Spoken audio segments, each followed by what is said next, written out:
The sound of earth striking wood is something you never forget. It doesn't matter if you've buried a pet, a parent, or the love of your life. That hollow, muffled thud echoes like a final heartbeat, one that you know will never come again. As the last handful of dirt fell onto the coffin, I swore I could hear my wife's laughter, faint and fleeting, as if the ground itself was teasing me. Then it was gone, swallowed by silence. People bowed their heads all around me, some murmuring prayers, some clutching tissues. But I couldn't bring myself to look down.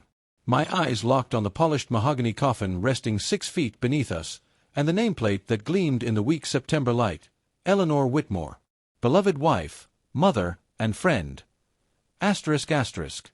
Beloved wife, that part was true. She was the only woman who ever knew me fully, and the only one who never tried to change me. Mother, yes, she had given Daniel to me, though what kind of man he had become, I still wasn't sure. Friend, Eleanor was everyone's friend. The type who baked an extra pie just in case someone came by.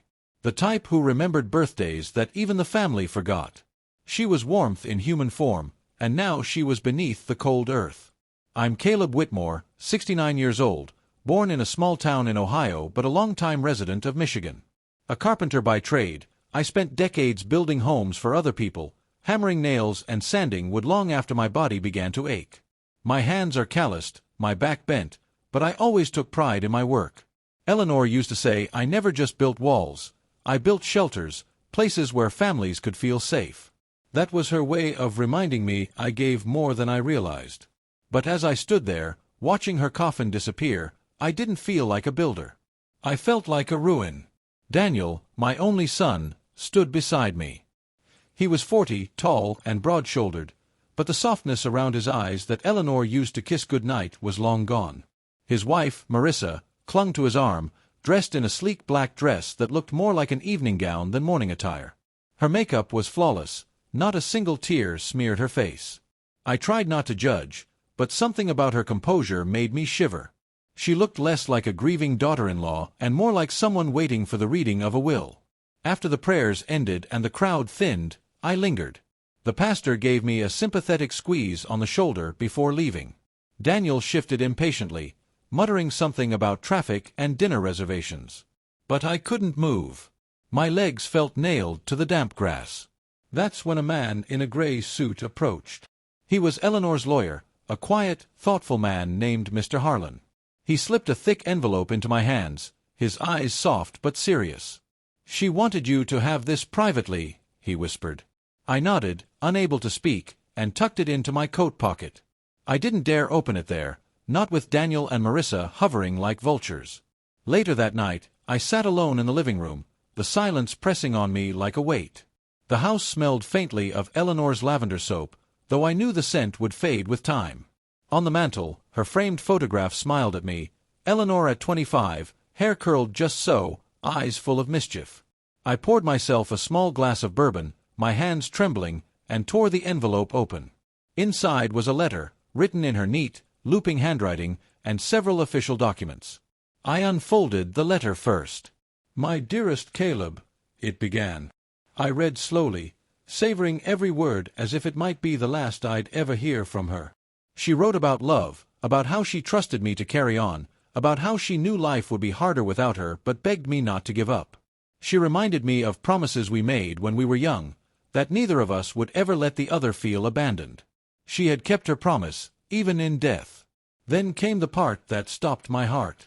Eleanor revealed that she had inherited a seafront house in Maine decades ago from her late father. She never told me because, in her words, "You were always too humble to care about riches, and I wanted us to live simply."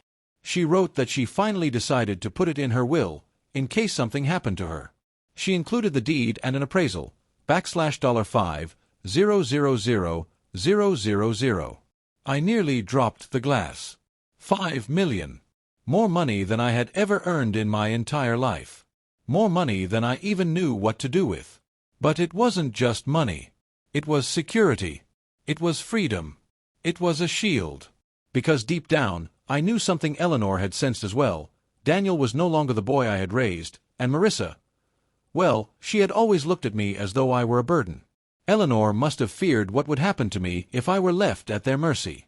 This seafront house wasn't just an inheritance, it was a lifeline. I pressed the letter to my chest and cried until dawn. For the next month, I kept silent. I didn't mention the house or the fortune. I let Daniel and Marissa believe I was the old man with nothing left but a dwindling pension and this creaky Michigan home. I played the part of the grieving, helpless widower. They didn't see the papers tucked safely in my drawer. They didn't see the quiet strength Eleanor had left me. But I saw them change. Daniel called less often, except when he needed something. Marissa began making suggestions about my living arrangements, her voice dripping with false kindness. "You can't live alone, Caleb. It's too dangerous. You'd be better off in a place where you can be looked after." She always stopped short of saying nursing home, but I could hear it unspoken in the air. Then came the day that confirmed my worst fears. Daniel barged into my kitchen without knocking, Marissa right behind him. The smell of Eleanor's lavender had faded by then, replaced by the sharp tang of disinfectant I used to keep the place clean. "Dad," Daniel began, clearing his throat, "we've been talking, and, well, it's time. You can't keep living here alone. It's not safe. And honestly, the upkeep on this place is too much." I set down my coffee cup slowly, my hand steady now. "What are you saying, son?" Marissa stepped forward, her heels clicking against the linoleum. "We've already taken care of it. The house is sold. You'll come stay with us until we find you a more suitable place." Her words hung in the air like poison. Daniel nodded as if the decision was final. "So, start packing, Dad. The buyers are closing in a few weeks." I looked at them both, and in that moment, something inside me hardened. They didn't even ask me. They didn't even pretend to care about what I wanted. They had sold my home, the home I built with Eleanor, brick by brick, memory by memory, as if it were nothing more than a check to cash. But instead of breaking, I smiled. Because my bags were already packed. Not with clothes. Not with tools. But with Eleanor's documents, the deed to the seafront mansion, and the quiet knowledge that I was not at their mercy. They thought they had cornered me. They thought I was powerless. But they were wrong. Because while they had sold my house, they had no idea about the one that was truly mine. A house by the ocean. A house filled with Eleanor's final gift. A house worth $5 million. I smiled wider, watching confusion flicker across Marissa's face. This wasn't the end. This was only the beginning. And as I sipped my coffee, I wondered, would Daniel and Marissa ever learn what it means to betray a man who gave them everything? Or would Eleanor's secret destroy us all before I had the chance? They say grief makes you remember things you've long forgotten. Since Eleanor's passing, my nights had turned into a carousel of memories, each one dragging me back to days when life was simpler. Days when Daniel was still my boy, not the man standing in my kitchen with a wife who controlled his every move. I can still picture the first time I held him. It was a hot July afternoon, and Eleanor had been in labor for 16 hours. She was pale and exhausted, but when the nurse placed that squirming little bundle in my arms, she managed a weak smile. "Caleb," she whispered, "meet our miracle." Daniel's tiny fingers curled around mine, and I swore I would spend the rest of my life protecting him. I didn't have much back then, just my toolbox, a beat-up truck, and a heart full of promises, but I made a vow in that hospital room, Daniel would never go without. And for many years, I kept that vow. When Daniel was 5, I built him a treehouse in the old oak behind our Michigan home. I worked late into the nights after long shifts at the carpentry shop, hammering under the glow of a flashlight, splinters digging into my palms. The day it was finished, Daniel climbed up the rope ladder, his laughter ringing through the air. "It's like my own castle, Daddy," he shouted. I climbed up beside him, my knees creaking, and told him, "A king needs his kingdom, son." He hugged me tight that day. At 10, he wanted a baseball glove, the fancy leather one all the kids in Little League had. We couldn't afford it, not on what I was making then. So I picked up extra weekend work fixing fences and repairing porches until I scraped together the money. When I surprised him with that glove, his eyes lit up brighter than Christmas morning. There were countless sacrifices like that. Shoes I wore until the soles split, meals where I pretended I wasn't hungry so he could have seconds. But I never thought of them as sacrifices. They were investments in his happiness. Eleanor and I often said raising Daniel was our greatest job. So when did he start slipping away from me? I trace it back to high school. He was smart, popular, but easily swayed. Eleanor noticed it first, the way he began caring less about family dinners and more about fitting in with the wealthier kids in town. They had shiny new cars, designer clothes, parents who wrote checks without blinking. We couldn't give him that kind of luxury. What we gave him was home-cooked meals, laughter, and love. I thought it was enough. But sometimes, when Daniel looked at me, I saw disappointment flicker in his eyes. College widened the distance. He went to the University of Michigan on a partial scholarship, and I worked double shifts to cover the rest. Eleanor and I drove him to campus in our old pickup, the bed piled high with boxes. He hugged his mother tightly but gave me only a stiff pat on the back. I brushed it off. Boys don't like showing affection in front of their peers, I told myself. Then came her. Marissa. We met her at Thanksgiving during Daniel's sophomore year. She walked into our home with a practiced smile and a designer handbag that probably cost more than my monthly wages. "Mr. Whitmore, Mrs. Whitmore," she said smoothly, shaking our hands like she was closing a business deal. She was polite, too polite, the kind that hides sharp edges beneath a shiny surface. Eleanor later told me she saw the warning signs, but I wanted to believe Daniel had found someone who loved him. At first, I tried to give her the benefit of the doubt. Young people are different these days, I told myself. Maybe her sharpness was just nerves. But then I noticed the subtle things. The way she corrected Daniel mid-sentence, as if his words needed polishing. The way her eyes scanned our modest home, lingering on the worn furniture and faded curtains, as though calculating its value. The way Daniel's laugh, once full and unguarded, became restrained, cautious, when she was around. By senior year, Daniel was living with her in an apartment her parents helped pay for. When he came home for visits, he looked more like her accessory than her partner, clothes pressed, hair styled, words chosen carefully. The boy who used to run barefoot in the backyard, covered in dirt and joy, was gone. Eleanor never confronted him, but she confided in me one night while we washed dishes. "She's changing him, Caleb," she whispered. "I can feel it. Our son is fading." I wanted to deny it. I wanted to believe that deep down, Daniel was still the boy who once clung to my hand in the hospital room. But a father knows. And the more time passed, the clearer it became. Marissa didn't just want Daniel. She wanted control. When they married, the divide deepened. The wedding was a grand affair, hosted at her parents' country club. Eleanor and I felt out of place among the glittering chandeliers and champagne flutes. My suit was borrowed, my shoes polished within an inch of their life, but still I felt the weight of judgmental eyes. Daniel barely noticed. He was too busy orbiting around Marissa, who sparkled like a star. After the wedding, Daniel visited less and less. Phone calls turned into quick check-ins, often on speakerphone with Marissa listening. "Dad, everything's fine. We're just busy.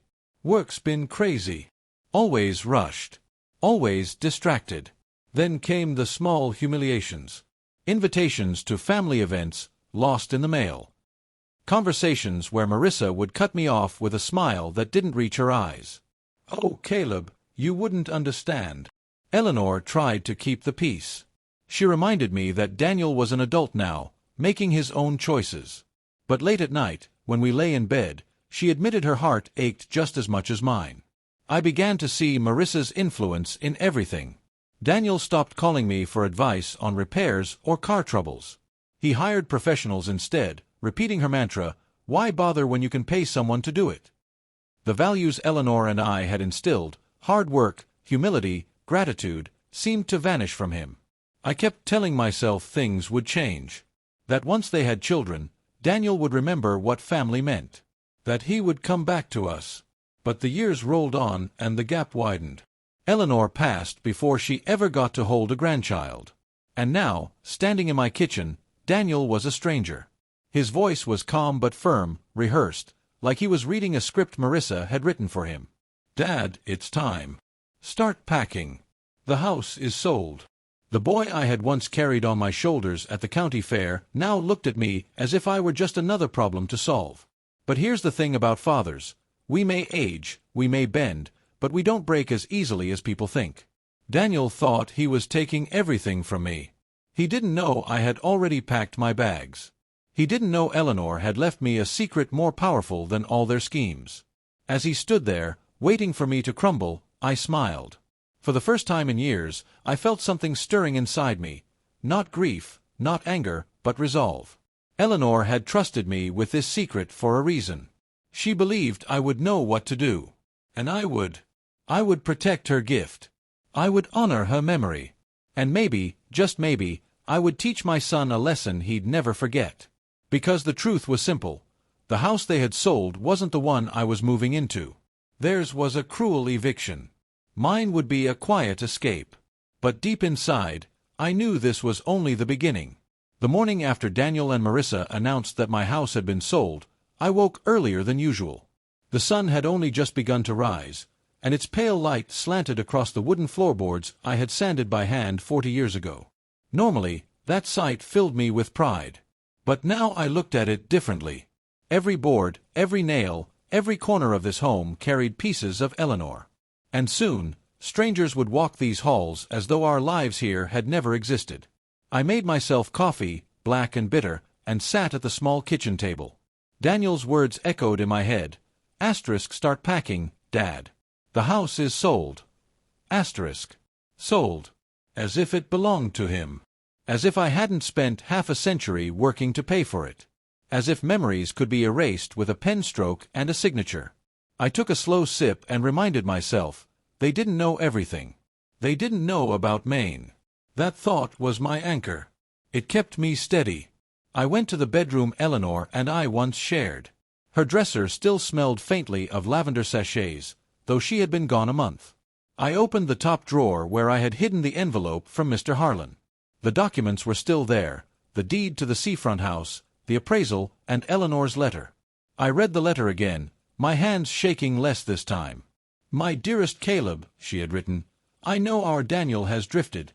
I pray he finds his way back, but I want to make sure you are safe no matter what happens. The house in Maine is yours alone. Promise me you will go there if you need to.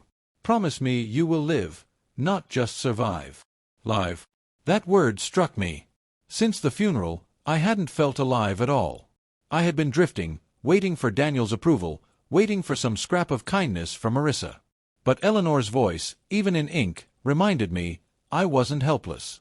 I still had choices. So, I began to plan. Quietly. Carefully. The first step was gathering what truly mattered. Clothes didn't mean much to me. Furniture could stay. But Eleanor's photo albums, her letters, her jewelry box, those things I packed with reverence. I wrapped them in towels and tucked them into the suitcase I had pulled from the attic. With every item I placed inside, I felt stronger, as though Eleanor herself was guiding my hands. I also packed my tools. Not many, just the essentials, a hammer, a set of screwdrivers, my measuring tape. Old habits die hard. I've always believed a man should carry his tools, no matter where life takes him. They're more than objects, they're proof of the life I built with my hands. Then came the more difficult task, preparing to leave without raising suspicion. Daniel had grown distant, but he still checked in occasionally, usually when Marissa prompted him. If they came by and saw boxes or suitcases, they would know something was amiss. So, I kept my bags tucked neatly under the bed. Out of sight, out of mind. In the meantime, I played the role they expected, the grieving old man. I let Marissa lecture me about safety concerns. I let Daniel nod gravely, pretending he knew best. I even let them walk through the house, pointing out repairs they claimed I couldn't handle anymore. Every time they spoke, I smiled faintly, nodded, and said, "You're probably right." But inside, I was laughing. Because while they thought they were orchestrating my downfall, I was quietly building my way out. I knew I couldn't just show up in Maine unprepared. I needed to make sure the house was still standing, still habitable. So, one afternoon, I called Mr. Harlan from the public library. I didn't want Daniel or Marissa overhearing. "Caleb," the lawyer said kindly, "I was wondering when you'd reach out." I need to know," I said, lowering my voice. "The house in Maine. What condition is it in?" He explained that while it had been unoccupied for years, a caretaker had been checking in twice a season. The house needed some work, repairs to the deck, a fresh coat of paint, updated plumbing, but structurally, it was sound. "It's a beautiful property," Mr. Harlan added. "Your wife spoke about it often. She wanted you to see the ocean again." The ocean. I hadn't stood by the sea in decades. The thought of waves crashing against the rocks, salty air filling my lungs, made my chest ache with longing. I thanked him, hung up, and sat in silence. Eleanor had planned this carefully. She knew me too well. She had given me not just money, but a place of healing. A place far from Daniel's judgment and Marissa's schemes. Still, doubt gnawed at me. I thought about Daniel as a boy, running through the yard with scraped knees and a smile wide enough to light the world. Could I really leave him behind? Could I walk away knowing Marissa's shadow would only grow darker over him? That night, I dreamed of Eleanor. She stood by the shoreline, her dress fluttering in the wind. "Come home, Caleb," she whispered. "Come where the waves can carry your sorrow away." I woke with tears on my cheeks, but also with clarity. Eleanor's gift wasn't meant for hiding. It was meant for living. The next week, I moved quietly through my days. I sorted through paperwork, tossing out old bills and gathering only what mattered.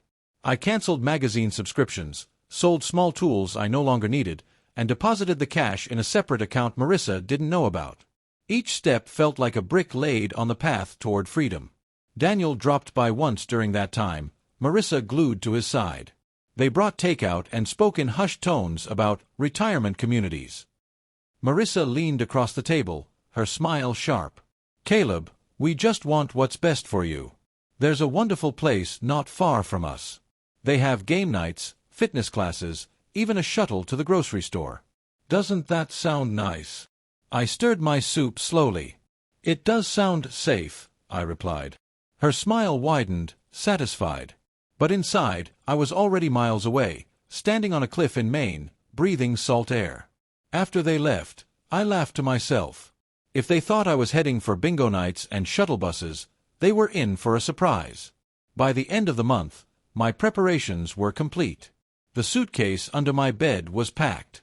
The documents were secure in a leather folder. The deed to the Seafront house felt almost alive in my hands, pulsing with promise. Now all that remained was timing. I knew Daniel and Marissa planned to return in a week to help me pack. That would be my chance. While they busied themselves with boxing up the home they thought was theirs to sell, I would be gone. A train ticket to Maine already sat folded inside my wallet, purchased quietly with cash. One evening, I stood by the mantel, staring at Eleanor's photograph. "I'm going, Ellie," I whispered. "I'm doing what you asked. I'll see the ocean again." But even as I spoke, a question haunted me. Was leaving enough? Or did I owe Daniel something more, some lesson he wouldn't forget? As I slid the photo of Eleanor into my suitcase, I promised myself one thing. I would not leave in bitterness. I would not waste my final years fighting. But neither would I allow myself to be treated like a burden. Eleanor's gift wasn't revenge. It was redemption. Still, I couldn't shake the image of Daniel's face when he realized the truth. Would he feel shame, regret? Or would Marissa twist it into something else, convincing him I had betrayed them? Time would tell. For now, I had a train to catch. The night before Daniel and Marissa were supposed to come help me pack, I didn't sleep. I lay in the half-empty bedroom, staring at the cracks in the ceiling that Eleanor used to say looked like constellations. My suitcase was tucked neatly beneath the bed, ready for the morning. Every sound in the house, the creak of the pipes, the rustle of the curtains, felt sharper, more final. By dawn, I was dressed in my best jacket, the one Eleanor always said made me look distinguished. I moved quietly, drinking one last cup of coffee in the kitchen, my hand resting on the counter where Eleanor used to roll out pie crusts. My heart squeezed at the thought that I would never see this kitchen again. But I reminded myself, walls and wood were not what made a home. Eleanor's spirit lived in my heart, and soon, I would carry it to a place she had chosen for me. At 6:30 sharp, I wheeled the suitcase out the back door. I had called a cab the day before, paying cash and asking the driver to wait at the corner instead of pulling into the driveway. No need for neighbors to gossip, or for Daniel to somehow find out too soon. The cab ride to the train station was quiet. The driver tried small talk, but I wasn't in the mood. My mind was a storm of memories and fears. I pressed a hand to my chest, feeling Eleanor's letter folded inside my jacket pocket, close to my heart. It was as if she was riding with me, whispering courage into my ear. When the cab pulled up to the station, I took a long breath. The platform smelled of diesel and hot coffee, the kind of smell that clings to travel. People bustled around me, businessmen with briefcases, students with backpacks, a mother juggling a stroller and a crying toddler. I clutched my ticket, purchased weeks earlier in secret, and stepped onto the train bound east. As the train lurched forward, I sank into my seat and gazed out the window. Fields blurred past, then towns, then stretches of forest. Michigan slowly gave way to Ohio, then Pennsylvania.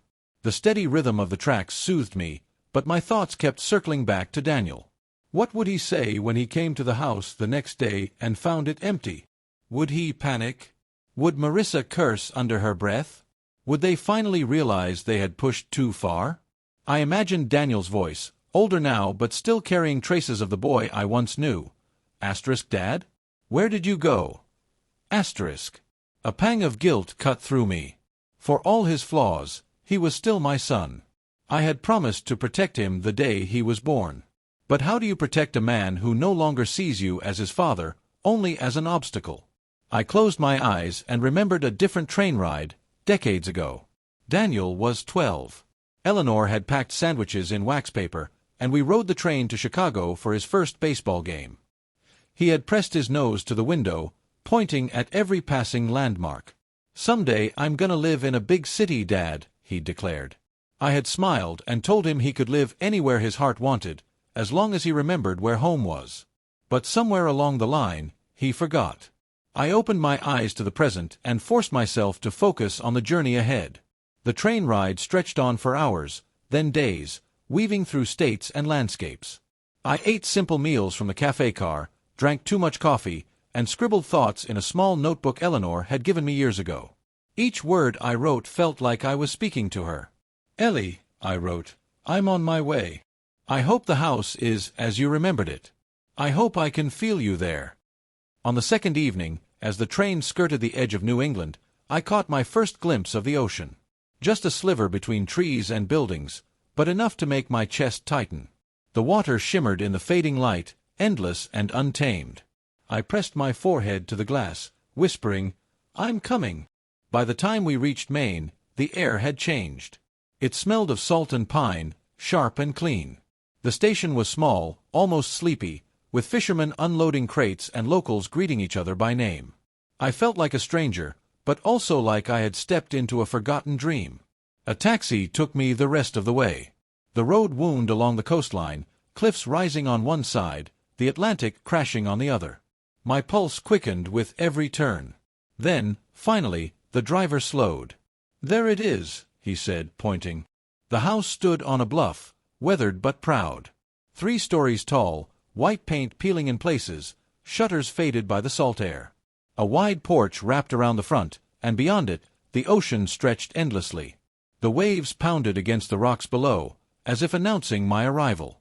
I paid the driver, gripped the suitcase, and walked up the path. My legs shook, not from age, but from awe. This was it. Eleanor's secret. Eleanor's gift. The key slid easily into the lock. The door creaked open, and I stepped inside. Dust motes swirled in the slanted light, but the air smelled faintly of cedar. The caretaker had kept it clean, but it was more than that. It felt alive. I wandered through the rooms slowly. The kitchen had an old farmhouse sink, wide and deep. The living room boasted a stone fireplace, its mantel bare and waiting. Upstairs, bedrooms overlooked the sea, windows framing the horizon like paintings. When I reached the master bedroom, I froze. The walls were pale blue, the kind of color Eleanor loved. A quilt lay neatly folded at the foot of the bed. On the nightstand rested a seashell lamp, its shade slightly crooked. It felt as if Eleanor herself had touched these things, though I knew she never set foot here after inheriting it. I sank onto the bed and let the sound of the waves fill me. For the first time since her funeral, I didn't feel crushed by grief. Instead, I felt her presence, steady and sure. "You brought me home, Ellie," I whispered. Tears blurred my vision, but they were not the heavy tears of sorrow. They were lighter, freer, like rain after a long drought. That evening, I sat on the porch with a cup of tea, watching the sunset bleed across the horizon. The ocean roared below, relentless and eternal. And I thought about Daniel again. Part of me wanted to call him, to tell him where I was, to invite him to see this place and maybe remember who he once was. But another part of me knew Marissa would twist it, turn my gift into another battleground. So I stayed silent. For now. Instead, I pulled Eleanor's letter from my pocket and read it once more, her words steady in the fading light. "Promise me you will live, not just survive." I folded the letter carefully and placed it on the small table beside me. Then I leaned back in the rocking chair and let the sea sing me into the night. For the first time in a long time, I felt free. But deep in my bones, I knew freedom was never that simple. Daniel and Marissa would come looking. They would not accept my disappearance quietly. And when they did, I would be ready. The morning Daniel and Marissa were supposed to show up at my old house in Michigan, I was already sipping coffee on the porch of the Seafront home in Maine. The ocean mist curled against my skin, cool and refreshing. Seagulls cried overhead, swooping low before vanishing into the clouds. I leaned back in the rocking chair, smiling faintly at the thought of what they were about to find, or rather, what they wouldn't find. Meanwhile, back in Michigan, Daniel pulled his car into my driveway with Marissa by his side. Their son, Tyler, had been dropped off at a friend's house. They had come ready to box, tape, and stack. But when Daniel turned the key in the front door and stepped inside, something was off. The air was hollow. The living room was bare except for a couple of lamps and the recliner I'd left behind. The scent of coffee and old books was gone. The kitchen counters were empty, the cabinets cleared. The house no longer felt lived in. Marissa's voice was sharp, accusing, "Daniel, where's all his stuff?" Daniel frowned, striding deeper into the house. He opened closets, yanked open drawers, even pushed the bedroom door wide. Nothing. Just dust outlines where furniture used to sit. His chest tightened. "He's gone." Marissa crossed her arms, her nails tapping against her sleeve. "Gone? To where? Did you know about this?" "No, of course not." Daniel snapped. He rubbed his temples, frustration bubbling up. "Dad doesn't even know how to plan a trip without telling me. He doesn't drive anymore, he doesn't—" He stopped mid-sentence, realizing something. "What?" Marissa pressed. Daniel's eyes narrowed. "The savings account." Marissa's expression hardened. "You mean he had access?" "He must have," Daniel muttered, pacing the living room. "He always downplayed it, acted like he was just scraping by with Social Security. But this looks like he planned it. Packed up, cleaned out, disappeared." Marissa's lips pursed into a thin line. "Well, wherever he is, he won't last long. He's old, Daniel. 70. He can't just run off and live like some bachelor." She let out a bitter laugh. "He'll come crawling back, or better yet, he'll slip up, and we'll know exactly where to find him." Daniel didn't laugh. A storm brewed in his chest. 4 years, he had assumed control of my life, convinced it was his right, his duty. Now, for the first time, he realized I had moved a chess piece he hadn't seen coming. And the thought that I might have been planning it all along, it made him furious. Back in Maine, I was unaware of the exact scene playing out, but I could imagine it. Daniel's voice raised, Marissa's barbed comments, the panic behind their anger. The thought didn't fill me with spite, it filled me with clarity. They had underestimated me. After unpacking my suitcase, I spent my first full day in the Seafront house exploring. I walked barefoot across creaky wooden floors, testing each room, opening windows to let the salt air pour in. The house was alive, and I was breathing with it. In the study, I found shelves of old books, most yellowed and musty but some surprisingly intact.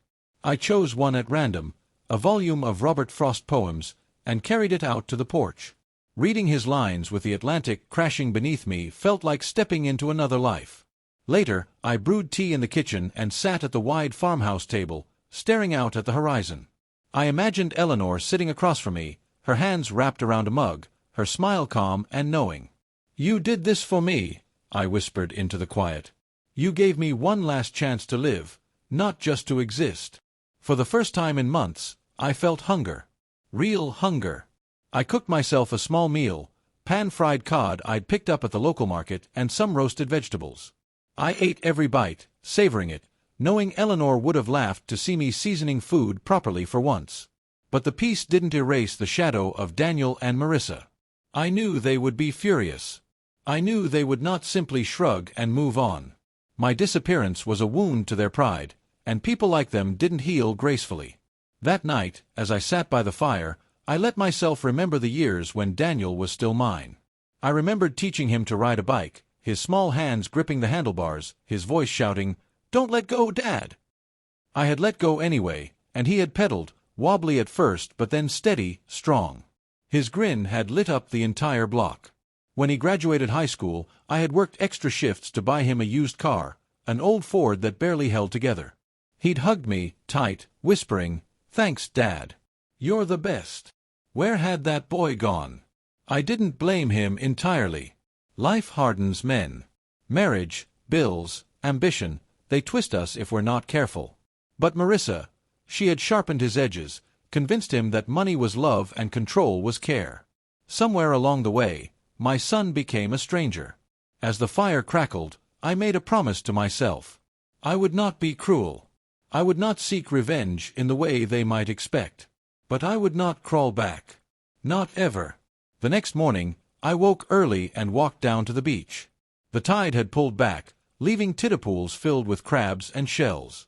I bent down, picked up a smooth stone, and closed my fist around it. It was solid, grounding, real. Standing there with the ocean wind whipping my face, I felt younger than I had in years. Stronger, too. Meanwhile, Daniel and Marissa were already plotting. "First thing tomorrow," Marissa said as they sat at their kitchen table, laptops open, "we check the banks. If he pulled money, there will be a trail. Maybe even property records." Daniel nodded, though his pride stung. The idea that I had made a move without him knowing, it gnawed at him. He's not getting away with this. He thinks he's clever, but he's not. He's old. Marissa smirked. Then it'll be easy to track him down. Daniel stared into his coffee, but his hands trembled. For the first time in his life, he wasn't sure. Back in Maine, I returned to the house after my walk, heart lighter, steps sure. I had work to do. I wanted to bring the house alive again, to honor Eleanor by making it a true home. I began by sweeping the porch, then scrubbing the kitchen until it gleamed. I aired out the upstairs rooms, shook dust from the quilts, even fixed a loose shutter with a hammer I found in the shed. With each small act, I felt purpose return to me. That evening, as I stood on the porch watching the stars rise, I whispered into the night, "Come find me if you want, Daniel. But you won't find the man you thought you could control. That man is gone." The waves roared below, as if agreeing. The first true morning of peace came when I woke without the weight of obligation pressing down on my chest. The ocean breeze slipped through the open window, carrying the cry of gulls and the steady heartbeat of the waves. I stretched, bones creaking, and let myself just lie there. No one was waiting for me to cook breakfast. No phone call demanding explanations. No sun hovering over my decisions like a warden. For the first time in decades, I belonged to myself. After a slow breakfast, I decided to walk into town. It was a couple of miles along a winding road shaded by pines. The locals had warned me that Maine in the fall could be brisk, but to me, the crisp air was invigorating. My steps felt lighter than they had in years. The town of Fair Harbor was small, just a scattering of clapboard houses, a main street lined with brick storefronts, and a harbor where fishing boats bobbed like toys. It reminded me of the towns Eleanor used to sketch in her notebooks. I stopped at a diner called Maggie's Place.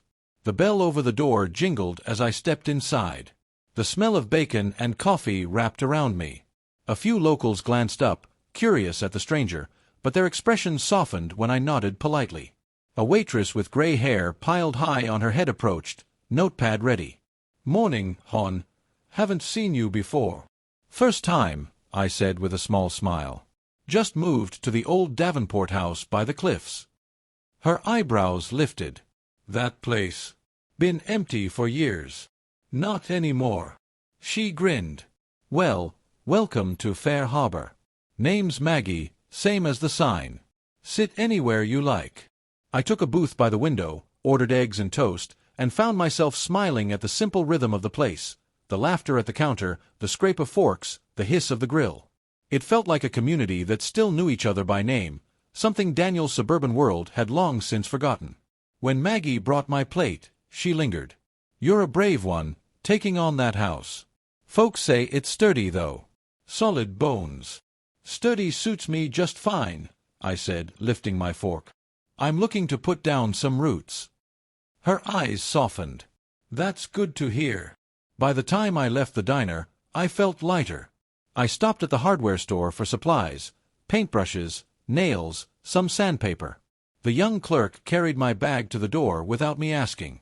People here didn't look at me as a burden. They looked at me as someone who belonged. That evening, I painted the porch railings, the briny air drying the paint quickly.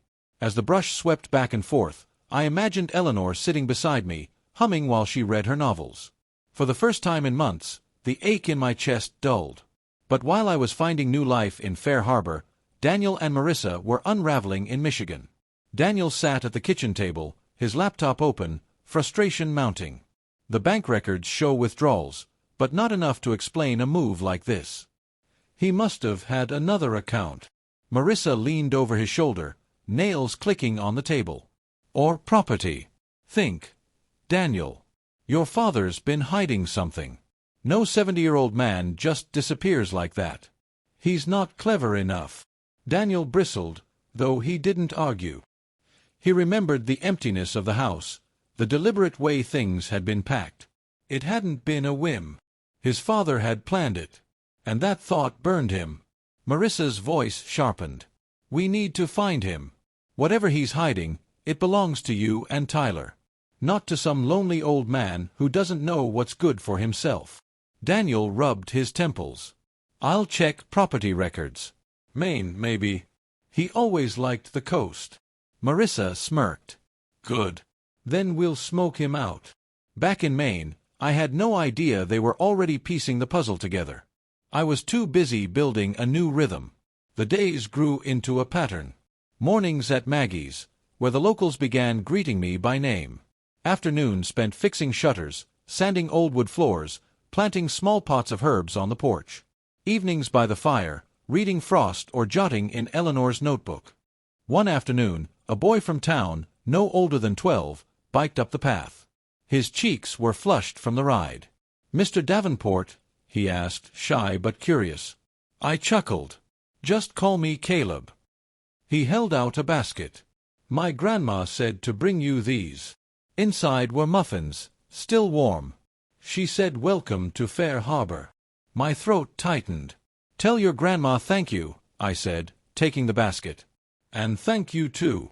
He grinned and pedaled off, leaving me standing there with the basket cradled in my hands. That simple kindness did more for me than any of Daniel's hollow gestures had in years. But peace never lasts forever. One night, as I sat on the porch with a blanket draped over my legs, I felt a tremor of unease. The stars were bright, the sea calm, but something gnawed at me. A memory of Daniel's face, furious, entitled, wounded. I knew he would come. The only question was when. I closed my eyes and whispered into the night, I'll be ready. And I meant it. Because for the first time in my life, I wasn't just surviving.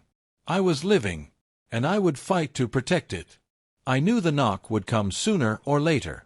For days, I had sensed the unease stirring in my bones, like the ocean before a storm. The gulls circled tighter, the wind carried a different chill, and my heart told me Daniel was getting close. It was a Thursday morning when the knock rattled the Seafront door. 3 sharp raps, firm and impatient. I was on the porch, sipping coffee, watching the tide roll in. My hands tightened around the mug. I didn't need to look. I knew. Slowly, I stood, setting the cup aside, and walked to the door. When I opened it, there he was. Daniel. My son. Older than the boy I remembered, heavier in the face, lines of stress cutting deep into his forehead. Marissa stood behind him, her lips tight, her eyes scanning the porch like a hawk searching for prey. Dad, Daniel said, his voice flat but urgent. "What the hell is this?" I didn't flinch. "It's home." He shoved past me into the living room, Marissa following close behind. They looked around, their eyes darting from the fireplace to the polished floors, to the freshly painted railings. Daniel's jaw clenched. "You've been here this whole time? Living like some king on the coast?" "Not a king," I said quietly, closing the door. "Just a man trying to breathe." Marissa's laugh was sharp, almost cruel. "Breathe? While we've been running around like idiots trying to find you. Do you have any idea what you've put us through?" I stared at her. "I put you through nothing. You put yourselves through it. You assumed I was yours to manage. That was your mistake." Daniel spun toward me, his face red. "You're my father. You don't just disappear." "No, Daniel," I said firmly. "I'm not just your father. I'm a man. And you forgot that." The silence stretched between us, heavy as stone. Marissa crossed her arms. "Where did you get the money for this place, huh? Don't tell me Social Security paid for it." My jaw tightened, but my voice was calm. "Your mother left it to me.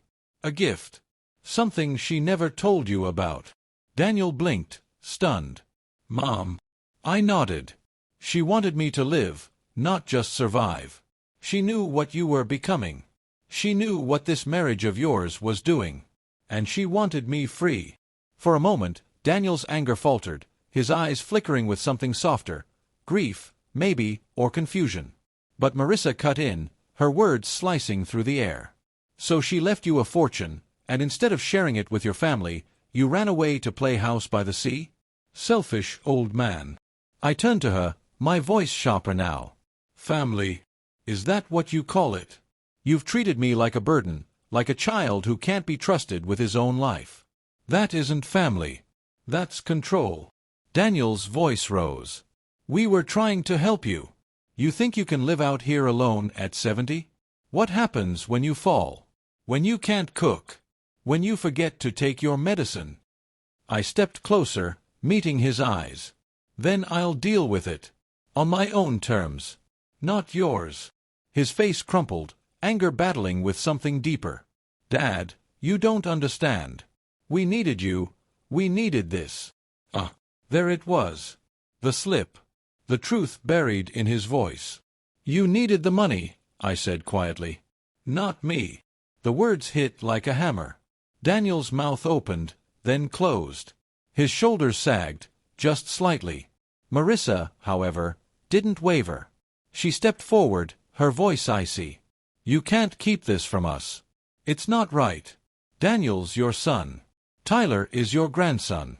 That money belongs to all of us." I felt my blood rise, but I forced myself to stay calm. "No. It belongs to me. And I will decide what to do with it." The room went still. Daniel's fists clenched, his jaw working. For a moment, I thought he might shout, or break something. But instead, he turned and sank onto the sofa, his head in his hands. "Dad, why didn't you just tell me?" His voice was quieter now, frayed. "Why did you hide it?" I sat across from him. "Because I knew what you'd do. Look at yourself. Look at what this has turned you into. You're not the boy who rode his bike down the street with a grin so wide it lit up the block. You're a man who looks at his father and sees nothing but a wallet." Daniel lifted his head, his eyes red. For a flicker of a second, the boy was there, the one I had raised, loved, believed in. But then Marissa touched his shoulder, her nails digging in, and the boy disappeared again. "This isn't over," she said coldly. "You think you can just hole up in this house and keep everything for yourself? We'll fight you. In court if we have to." I stood, my voice steady as the sea outside. "Fight me if you want. But understand this, you won't win. Not because of lawyers or money or strategy. You won't win because I'm not the weak old man you thought I was. I'm stronger now than I've ever been." The waves crashed against the cliffs outside, as if punctuating my words. Daniel stared at me, breathing hard. For the first time in years, we stood eye to eye, not as father and son, but as two men. He shook his head slowly. I don't even know who you are anymore. I softened then, just slightly. I'm the man I always was. You just stopped looking. The silence that followed was heavier than any shouting match.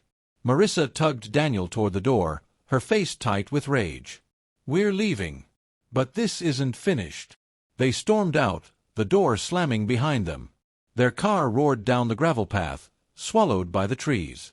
I stood alone in the quiet house, my heart pounding, my hands trembling, not from fear, but from release. The confrontation had come, and I had stood my ground. I walked out onto the porch, the sea wind whipping my hair, the salt stinging my lips. I lifted my face to the sky and whispered, "Did you see that, Ellie? I did it." For the first time in years, I felt proud of myself. Not for surviving. For living. But even as the pride warmed me, I knew the battle wasn't truly over. Marissa's threat hung in the air like a storm cloud. Court. Lawyers. More fights. Yet I wasn't afraid. Not anymore. Because I had already won the most important fight, the one for my own soul. The storm passed by morning. The ocean calmed, though it still grumbled against the rocks, restless and alive. The air smelled fresh, clean, like the world had been scrubbed overnight. I stepped onto the porch with a steaming cup of tea and watched the sun rise over the Atlantic. Gold light spilled across the water, and I thought of Eleanor, as I always did in quiet moments. "You would have liked that," I whispered. "The storm, the calm after. You always said life was made of both." The house creaked gently around me, settling into itself. I had survived my first confrontation here, and the walls seemed to hold me tighter for it, like they knew I had earned my place. But I also knew the fight wasn't over. Marissa would not accept defeat. Daniel, caught in the tide of her ambition, would be dragged along. They'd send papers, threats, anything to reel me back. But something had shifted when Daniel looked at me in the rain. For the first time in years, I'd seen doubt in him, doubt that Marissa's path was the right one. That doubt was my opening. The days that followed settled back into rhythm. I kept busy, repainting the upstairs hallway, repairing shutters, planting herbs in clay pots along the porch rail. The locals continued to welcome me. Maggie at the diner, the boy with the muffins, the clerk at the hardware store who started calling me Mr. D. Each kindness stitched me into the fabric of Fair Harbor. Still, at night, I sometimes lay awake, replaying Daniel's face in the storm. That flicker of my sun still lingered. The question was whether he'd let it grow, or let Marissa smother it out. The answer came a week later. I was raking the yard when I heard the crunch of tires again. My stomach tightened. But this time, when the car came into view, Marissa wasn't in it. Daniel stepped out alone. No suit jacket, no sunglasses, no wife tugging at his sleeve. Just Daniel, in jeans and a wrinkled shirt, looking more like the boy I remembered than the man I had come to dread. I leaned on the rake, waiting. "Dad," he said softly. No anger. No sharp edge. Just my son's voice. I nodded. "Daniel." He walked closer, hands shoved deep in his pockets. His eyes darted to the ocean, the house, anywhere but me. Finally, he said, "I'm sorry." The rake slipped from my hand. I gripped the porch rail, stunned. "I don't mean I get it all," he rushed on. "I don't mean I agree with everything. But I saw you, that night in the storm. You weren't weak. You weren't confused. You were, you. And I realized I haven't really seen you in a long time." My throat tightened. Daniel's shoulders sagged. I let her make me believe I had to control you. That if I didn't, I was failing as a son. But it wasn't about you. It was about us, me and her, wanting more, always more. And he stopped, swallowed hard. "I'm sorry, Dad. I should have been here for you. Not over there, barking orders." The ocean roared below, filling the silence between us. I let the moment hang, heavy, before I finally spoke. "I needed you," I said quietly. "Not as a manager. Not as a guardian. Just as my boy." Daniel's eyes glistened. He nodded slowly. "I know. And I want to try again. If you'll let me."